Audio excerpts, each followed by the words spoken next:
Okay, so today we're going to be talking about costs and how we use the business model canvas to bring out a lot of the costs in the business. And I asked this question this morning to a customer. I said, what are the most important costs in your business? And he said, I'm not really sure, Dennis. And that's quite understandable in one way, because when we're starting out a new enterprise or creating a startup, we may have some idea of what the costs are, but without sort of thinking it through and understanding what are the biggest cost drivers in the business, we don't have full control over the business model. So the best way to start this off is to ask two additional questions. These rely on all the work that we've done before. And specifically, we go back and we have a look at the key activities, or we go back and we have a look at the key resources, and we say, what are the most expensive key resources? Yeah, how much do our key resources cost? Equally, yeah, what is the cost of our key activities? Which are the most expensive key activities?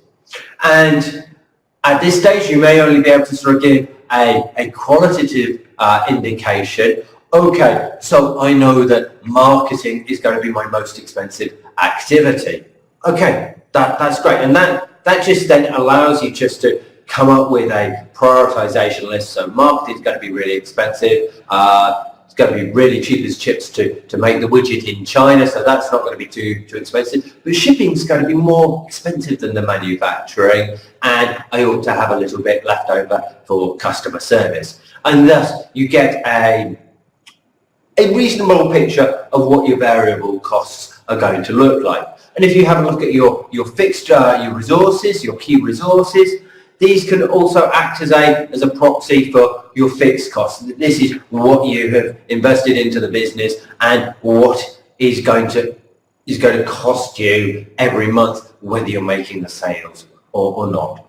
The final area that we need to look at for the cost is the cost of our partnerships. How much do our partnerships cost us? Do we have to pay our partners in order for them to deliver products or services to us? Especially if they are suppliers, we are going to have to pay them. If it's a joint venture, it's less obvious. We may need to pay them in goods or in kind rather than in cash, and other types of partnerships we will need to pay in cash. So it's important to bring these into the equation as well. So there are normally two types of business model. There are cost-driven business models and value-driven business models. So an example of the cost-driven business model is when you've got a business that is focused on delivering value at the lowest possible cost to the customer. And in many cases, they will go through the whole of the business model and say, right, how can we acquire our customers at the lowest cost? Yeah, how can we minimize the cost of our relationship with customers? How can we automate it?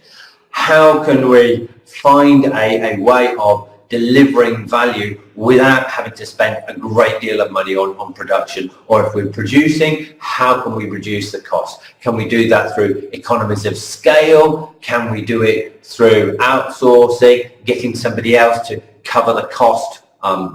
Uber is a great example of this, because they shift a lot of the cost of owning and maintaining a car onto drivers who aren't able to realistically price the cost of running the car. And there are lots of other ways of driving the cost down.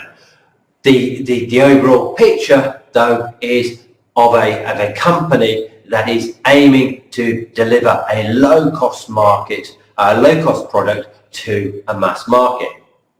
At the other end of the scale, there are value-driven companies who are aiming at delivering or maximizing the value that they deliver to customers. For example, if you go to Tiffany's and you buy a 30,000 a $30,000 gem or diamond to go in the ring.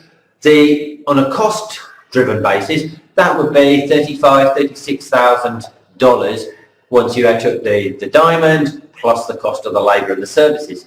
On a value-driven basis, that could well be sold at $100,000 because of the value that the expensive ring has to a customer. Gucci, a lot of LVMH and a lot of their luxury brands, these are all value-driven businesses where you're getting a lot more and price is not the primary consideration. Yes, it is a factor, but it's not the most important one. And so we can separate business models out into these two groups. There's always a risk of what happens if you're in the middle. You're not the lowest cost, you're not providing the most value. And that makes it easy to get squeezed by people at either ends, and it's not a comfortable place to be. So safe rule of thumb, deliver value at high cost or at high prices, or deliver low cost value and keep the prices very, very low. So if we run through the cost-driven business models, there are four principal things. Yeah. So it's a low-cost value proposition, it's extensive automation, you're minimizing the cost, and you will generally see a great deal of outsourcing. For the value-driven companies, for the value-driven business models, what you will tend to see is a premium value proposition with a great deal of personalized service, and that can range from anything from personalized people-based service to personalized online services in all their forms. And we have generally four types of costs. We have the fixed costs, the variable costs, the economies of scope, and the economies of scale. So I'll just run through each of those quickly. So the fixed costs, these are the costs that you will be paying every month regardless of whether you're making any sales or not. So for someone like Google, these will be the server farms that consume 2 or 3 megawatts of electricity each. Every month it's got to pay the electricity bill, and it's got to pay the financing on those server farms, the rent on the land, etc. These have got to be paid whether people are buying its AdWords services or not. Other cases, so it's the rent on machinery, it's the staff costs in a lot of cases if you've got people on payroll, etc., etc. These are the key fixed costs. Then the variable costs are the costs that you have to pay with each additional unit that you ship. Now, traditionally, so if you were selling widgets, these would be, okay, so you've got the fixed cost of your factory, then you've got the widget costs, which are the materials that go into the widget, and then any particular labour or machinery time that needs to be accounted for, and these are your variable costs. One of the huge advantages of the internet is that variable costs can become very, very low. As you start to get scale, essentially the variable cost starts to come down to zero, because what you're doing is you're producing something once and then selling it 100 times, and then it doesn't actually cost any more to sell it 1,000 times or 1,000,000 times or 10 million times. So the marginal cost of selling one more item is very, very small, and this is what allows a lot of the internet business models to work, and for internet companies to be incredibly profitable. Then we have economies of scale. This is more often in the physical world, but we also see it online and with the internet, in that the larger your operation, the cheaper it is you're able to get something out of it.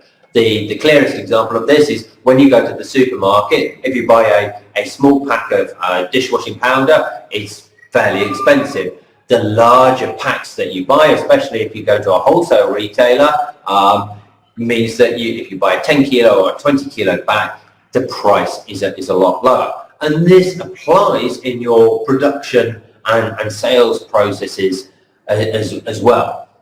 So if you've got a mine somewhere in Australia and you're mining 100 tons a day, you still need a lorry, but it's not going to be utilised a great deal. It's not going to carry that much. The cost per trip worth of ore is going to be quite high.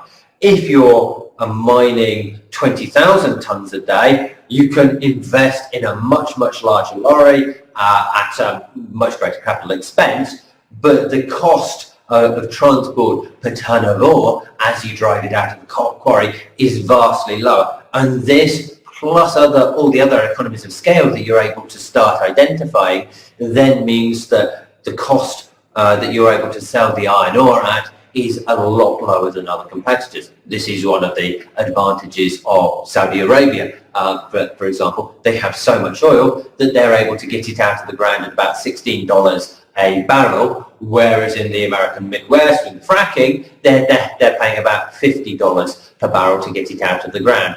So the economies of scale aren't at the same level for them. And this also applies to your marketing. If you're marketing a premium good, a lot of the time the sales process will require you to be selling to one person, then to another person, then to another person. And the only way that you can scale this is adding more expensive salespeople.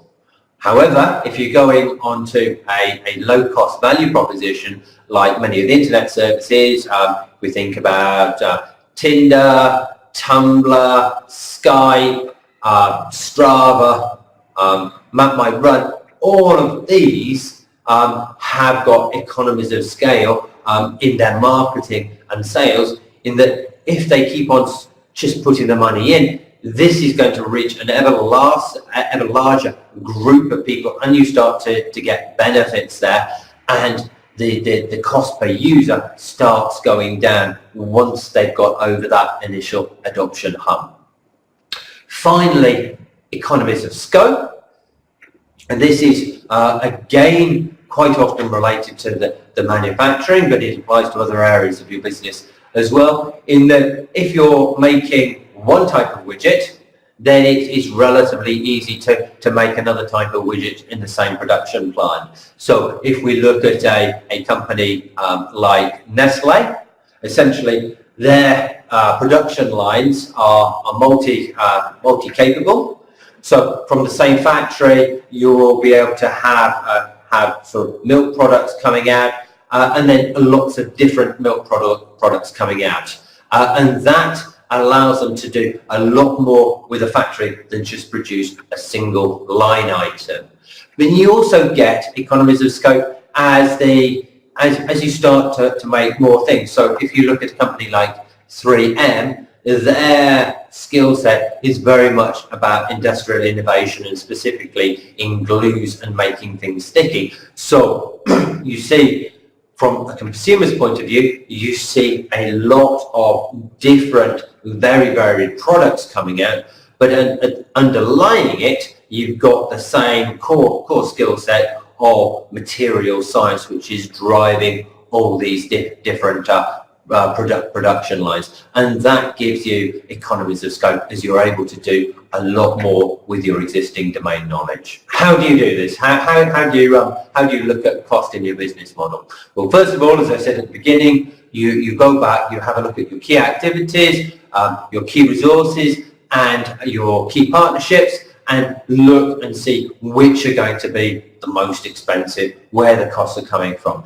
And then it's quite useful to then say, okay, which of these are fixed costs, which of them are variable costs? If it's a fixed cost, you then say, okay, how much is it going to be costing me a month to buy, rent, or lease this key resource, this fixed cost? What is the monthly cost? This then helps to go down into your financial projections. And then you look at which of your activities or resources are going to be variable, which of your partnerships are going to be variable, and then how much is that going to be cost you for each sale that you're making, or each delivery of product or service that you're making? And then this gives you a fairly good overview of your finances, even before you start putting together your financial analysis and getting that to work for you. So that's an overview of the costs. Any questions, do ask them in the comments below, or send me a question by email, and we'll sort you out.